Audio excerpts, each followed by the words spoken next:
the conclusion.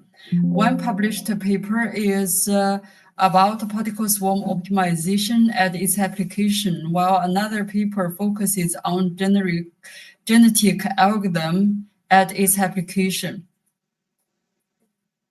So I will start the first part, introduction. What is optimization? From this figure, we can find the answer.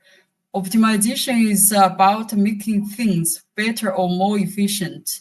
It involves finding the best solution from all possible options. You can see that from this figure, we would like to find which one is better. And the better one is the solution. Optimization is part of everything we do based on the number of objectives we need to optimize. System can be divided into single objective optimization and multi-objective optimization. For single objective optimization, there is only one objective that needs to be focused on. For example, we need to find a car with the minimum cost. The objective function fx is to minimize the cost subject to some constraints. You can see that the constraints are here, the constraints G. This is one of the famous example of a single objective optimization, the traveling salesman problem. Given a list of cities and the distances between each pair of cities, and we can see that these are the cities. We need to find a tour of the lowest 48 states, shortest route, visiting each city exactly once, then returning to the start. It is a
the second figure shows the parallel front of minimizing the objectives of F1 and F2. So we can see that parallel front is a set, not only one solution. So the solutions on the parallel front all satisfies the F1 and F2 to maximize F1 and F2 or minimize F1 and F2. So we need to consider the real application, which solution we may need to use.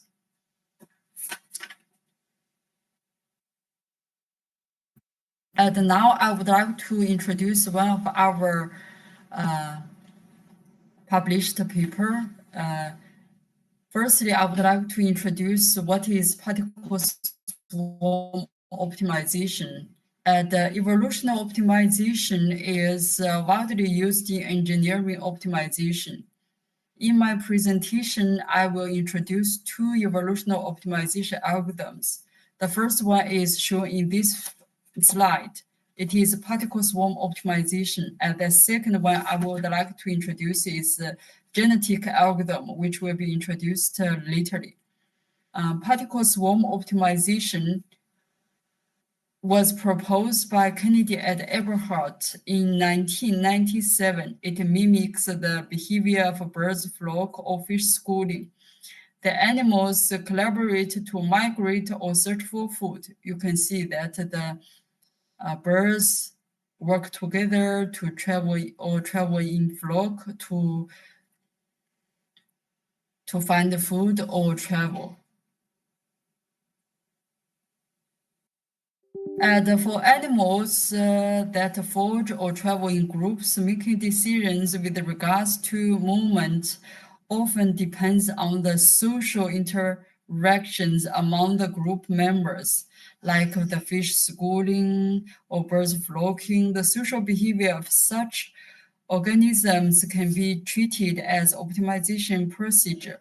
The particles can update its velocity according to equation 1 and update its position according to equation 2.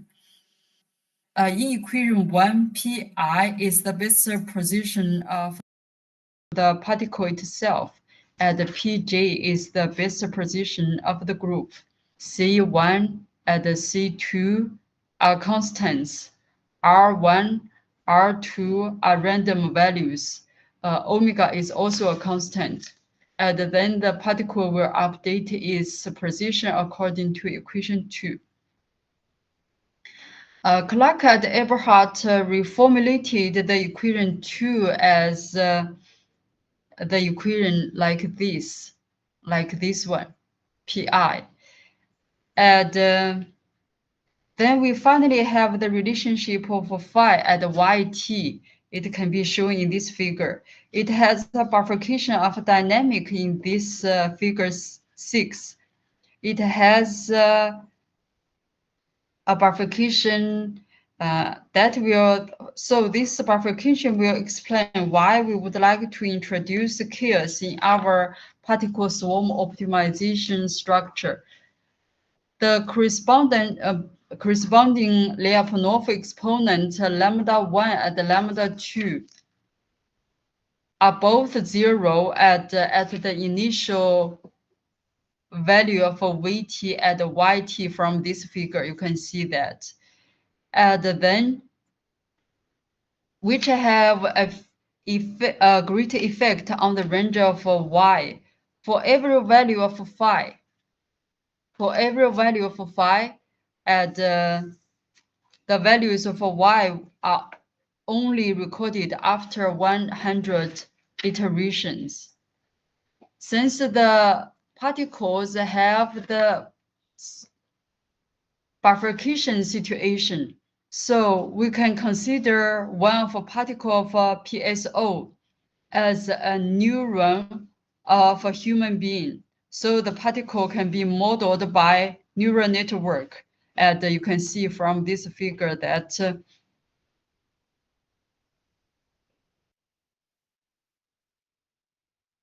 this structure, we propose this particle structure to mimic the particle's behavior. This structure has a feedback, which is the characteristic of a Hopfield neural network. And you can see that it also exists stochastic like chaos. You can see for the random values 1 and the random values 2. For most evolutionary optimization algorithms, there is difficulty in verifying convergence theoretically. the characteristic of a whole field neural network, the convergence can be theoretically approved. That is the reason we introduce whole field neural network in our proposed structure.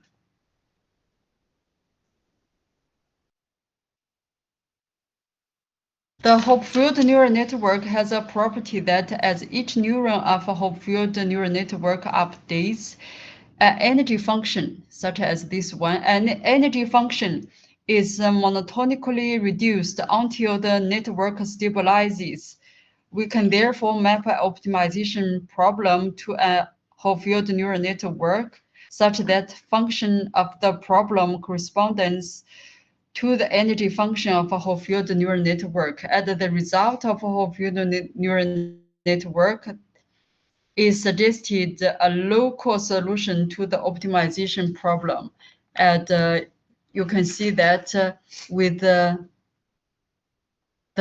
particle will try its best to approach the best position of the group of PSO at the best position of a particle itself. With the whole field neural network, the energy functions at the discrete time dynamics for discrete neural input-output function, we set the positions will update as equations 4 and 5. Delta U is set like this. That will correspond with the energy function equation 3. So equation, the particles will update its position according to equation 6. And for simplicity, the neural input-output function is chosen as a linear saturation function as equation 6. You can see that when the k times ui is greater than 1, we set it as 1. When it is less than -1, we set it as negative. Otherwise, it is k times ui.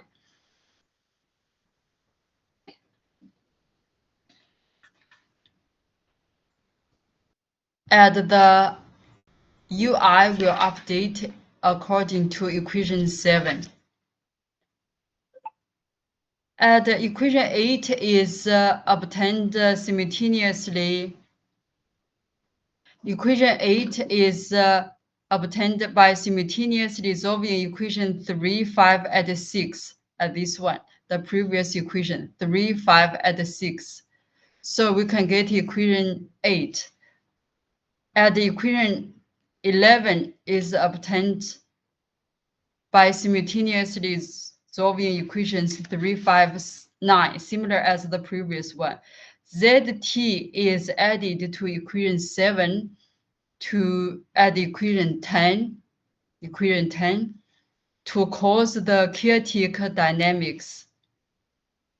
Why I would like to introduce chaotic dynamics in this structure is that at the beginning, you can see that at the beginning of the search of the public particle swarm optimization algorithms, it will increase the exploitation field.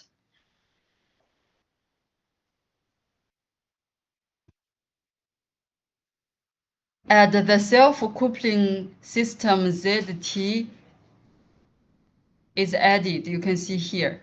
And the equation, according to equation 5, and certainly all the UI and UIP equal to 0 that is to prove the theorem. We conducted simulations and also using the parameters, we can see that the particles finally converge on an equilibrium as equations 11 and 12. And from figure 8, we can see that at the first 2000 step, the Lyapunov exponent is greater than 0. You can see that it is greater than 0. And when Lyapunov exponent is greater than 0, that means the system is in chaotic situation, and that will assist the particle to search as small field as possible. And after 2000 steps, the Lyapunov exponent started to decrease to less than 0. You can see it is less than 0. And then the particles escape from the chaotic search and then finally converge to the final states. And all the values are set like that.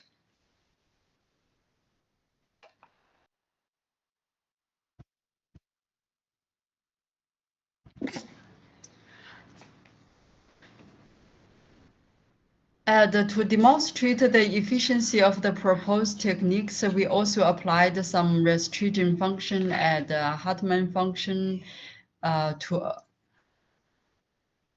verify the performance of our proposed method. And you can see that the particles will finally converge within the circle. And included whole field neural network in the proposed particle swarm optimization structure.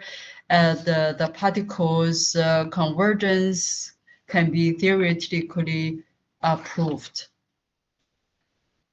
So from this figure, we can see that all the particles finally states denoted by this red circle and converge within or on the circle at the circle point at the radius which was also calculated. The pressure vessel problem is an example that includes both linear and nonlinear constraints and has been solved using various different particle swarm optimization techniques. The goal is to design pressure vessel using the proposed method. The objective of the problem is to minimize the total cost of material forming and welding of a cylindrical vessel. From this table, we can see that the proposed method has better performance. You can see that compared with others, it has better performance. And this is an example of the single objective optimization. And nextly, I would like to introduce our another published paper that is to optimize multi-objective objectives for different objectives. And that is maximizing demand response aggregator compensation through optimal RES utilization. So for this one, we applied the generic algorithm, another evolution optimization algorithm.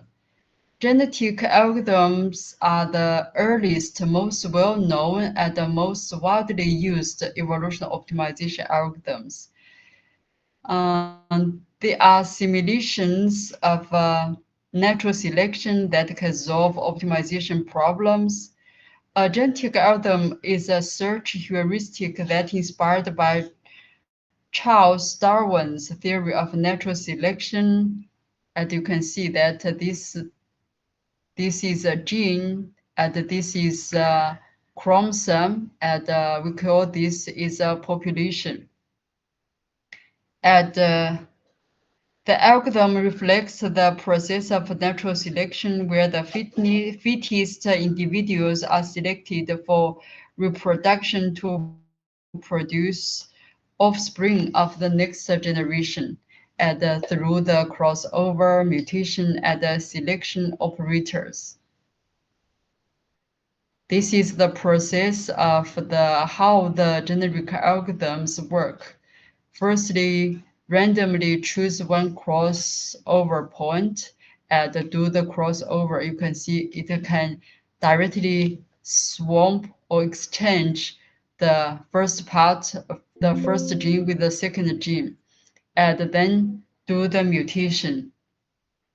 The two parents have crossed over to produce two children at the same point. You can see at the same point. To implement mutation, we select a mutation probability like 1%. That means that after this crossover process produces offspring, each bait in each child has a 1% probability of flipping to the opposite value. So opposite value means that 0 to 1 or 1 to 0. So that is the process of a crossover and mutation. In this figure, it shows that how the generic algorithm for optimization, analysis, and synthesis of nanoelectronic devices and materials and microelectronic filters, how the generic algorithms works to find the solution. And with the generic algorithms, strong application performance, and we apply it to the maximizing demand response aggregator compensation through the RES utilization. And in this study, 2,500 standard South African homes are considered as end users. A typical day is at the distribution supply operator will purchase power from renewable sources like the solar farm of energy market. It meets excess demand for end users during the peak hours. And we assume the renewable energy sources utilized by end users are rooftop solar panels and plug-in hybrid electrical vehicles with the vehicle-to-grid capacity. And in this paper, a typical day is assumed to be a winter day in Johannesburg. For day-ahead scheduling, the consumers present their projected energy demands for the following days. The DSO or aggregators then take these demands and present them to market operators, who then provide an hourly cost profile for the day ahead to the DSO or aggregators. In this paper, it is assumed that both the DSO and aggregators are price takers. So we consider the utilization of both battery energy and the solar panels by DSO to encourage the end user to use the rooftop, and the aggregator will buy the non-used rooftop power from the end users with a little bit higher price, and then that is to encourage the end users to use renewable energy. And in this table shows that the electrical appliances schedule for one apartment.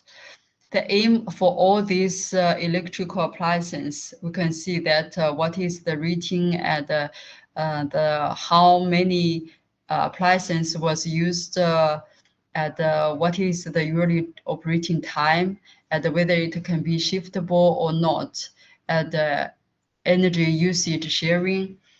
And this table shows this electrical appliances schedule for one apartment. The aim was to maximize gains to both distributed generation operation and consumers based on both real-time pricing and the incentive-based demand response programs while simultaneously minimizing the DG operating costs.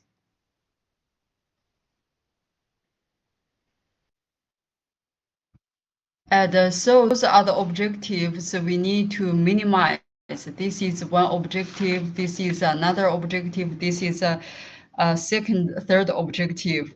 DSO operating cost. So for this DSO operating cost equals the power from grid plus the power purchased from the solar farm and minus the battery energy storage. 这个去多检查了，那个去那个啥，那个去那个吃饭的。行。And for the second, sorry for the interruption.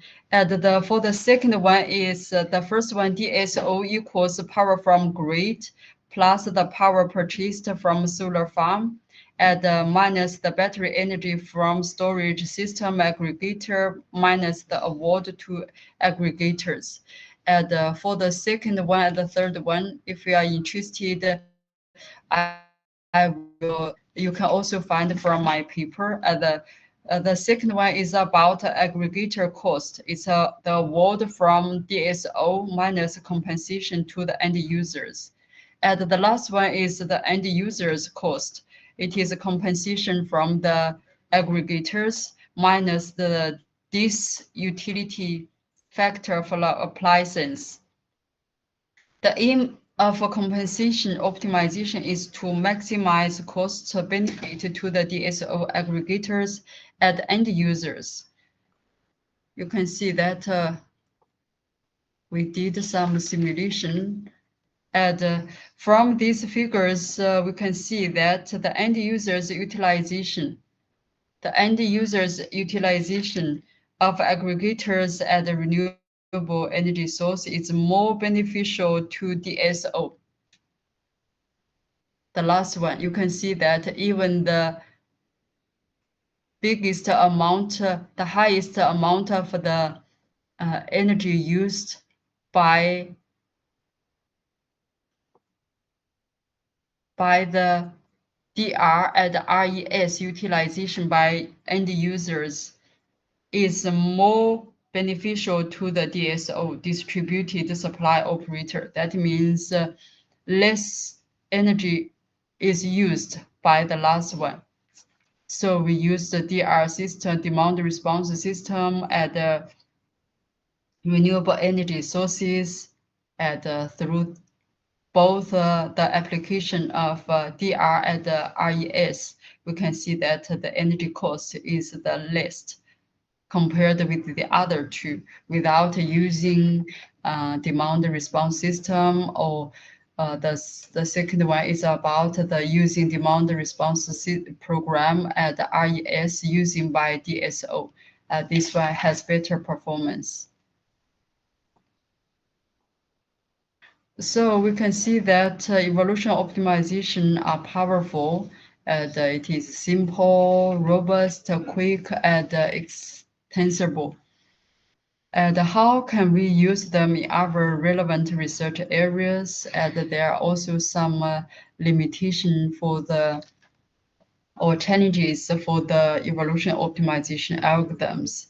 And large-scale optimization problems arise as a very interesting field of research because they appear in many important new real-world problems. Since for our research, we would like to apply them to the real-world application, like biocomputing, data mining, those important areas.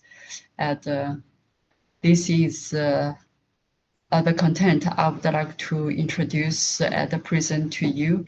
And thank you very much for your patience to listen to me. Thank you.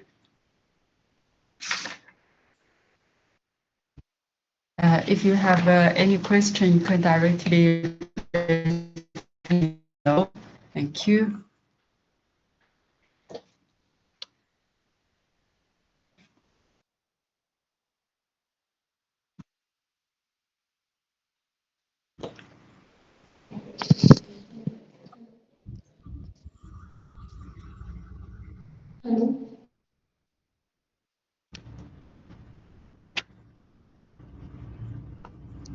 Hello.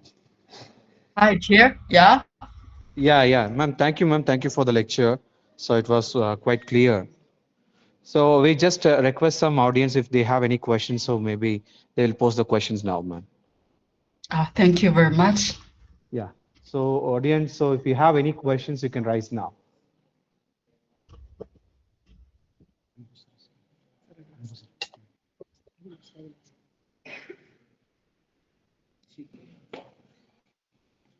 Hello, ma'am, I'm audible.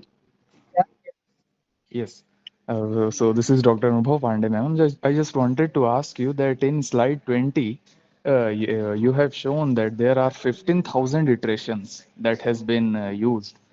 So I just wanted to know that is it required to go to that much of extent, because usually we can limit the iterations to minimum count of 500 or 1000. So whether it has something to do with the performance of the particular algorithm, or so that is what I wanted to ask. My internet was not good. Could you please ask the question again? Sorry. What's your question? It's in this slide, right? Yes, ma'am. Slide 20. I think slide 20. That is what I can recall. Slide 20. Okay. 20. Yes, yes. Slide. Is this one? Uh, I think you have mentioned somewhere 15,000 iterations and population size. I'm referring to that slide, madam. Is this one, right? The population is 20 and the Yes, yes. maximum Right, right, iteration right. is, Right, yeah, right, yeah, right. Right. So yeah. in this, the mention, the number what you have mentioned is 15,000. So that is what I Yeah. wanted to ask you, that it is required to go until to this much of extent of iterations.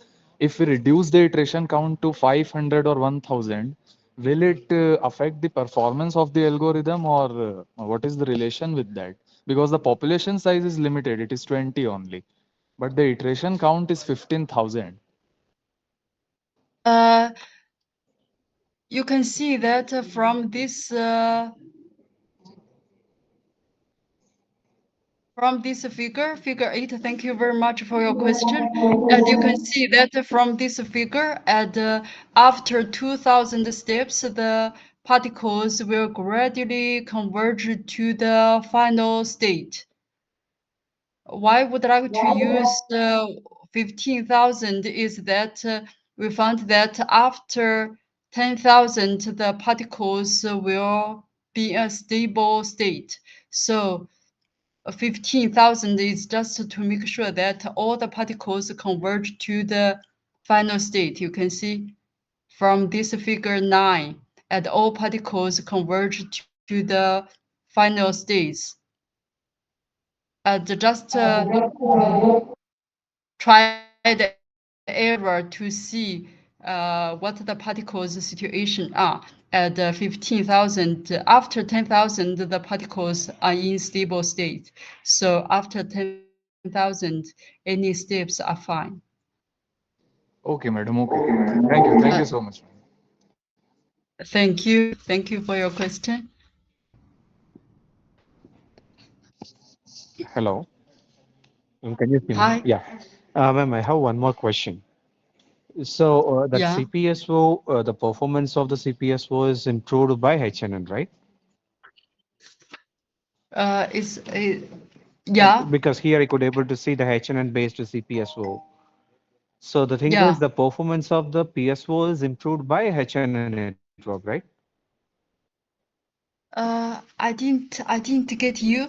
No, ma'am. See, the HNN based CPSO, we have put it in the title, Yeah. right? Same 2.2. Yeah. Yeah. So here the PSO is used to tune the hyperparameters of HNN, or HNN is used to tune the hyperparameters of CPSO. This is the for the CPSO. Our PSO is based on the whole field neural network. You can see that from Yes. here. From the structure of the PSO, there is Here it is. This is the structure of the particle structure of our proposed method. The structure has feedback, which is the characteristic of Hopfield neural network. And the particles will search or work as this structure. So we call it a Hopfield neural network based CPSO, and also with the characteristic of chaos dynamics. So it is called HNN based CPSO. I hope I answered your question. Yes, ma'am. So I think the PSO that the method what you have proposed, it mimics the HNN, right? That's what I could Uh, able to see in the vector diagram. yeah, Yeah. yeah, So now in this case, so I just want to understand what will be the computational complexity because the PSO it's a very simple and yeah. it's a low computational algorithm. So when these features are involved, so what will be the computational complexity of the algorithm? Have you done any kind of comparison with regard to the traditional PSO and the Saccharin based PSO, CPSO? Yeah. We thank you for your question. It's a very good question. And for our proposed method, you can see that the structure is a little bit more complicated than the traditional PSO. So the computation time or iterations are longer than the traditional PSO. The advantage of this proposed method is that for the traditional, compared with the traditional PSO, the convergence can be theoretically approved. We can see that the particles can finally converge to this circle. And we'll prove this convergence through theory. But I agree that the computation complexity is more than the traditional PSO, since the uh, computation time is increased with the first 2,000 steps of chaos situation dynamics, and also after 2,000 steps, we still need more time for the particles to converge to the stable state. Yeah, fine, Uh, ma'am. Thank you for your okay, clarification.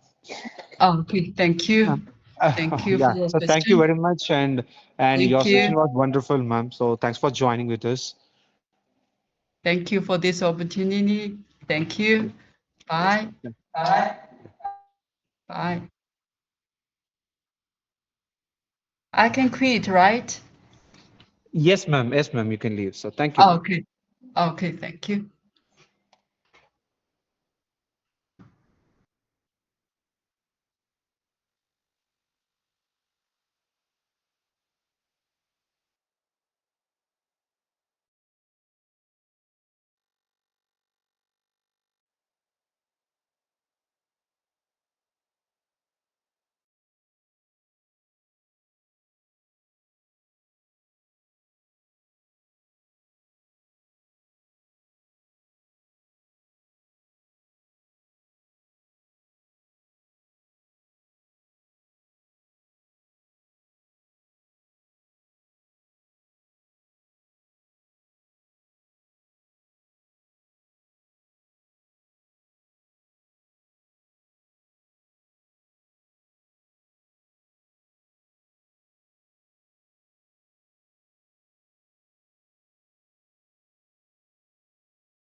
Thank you.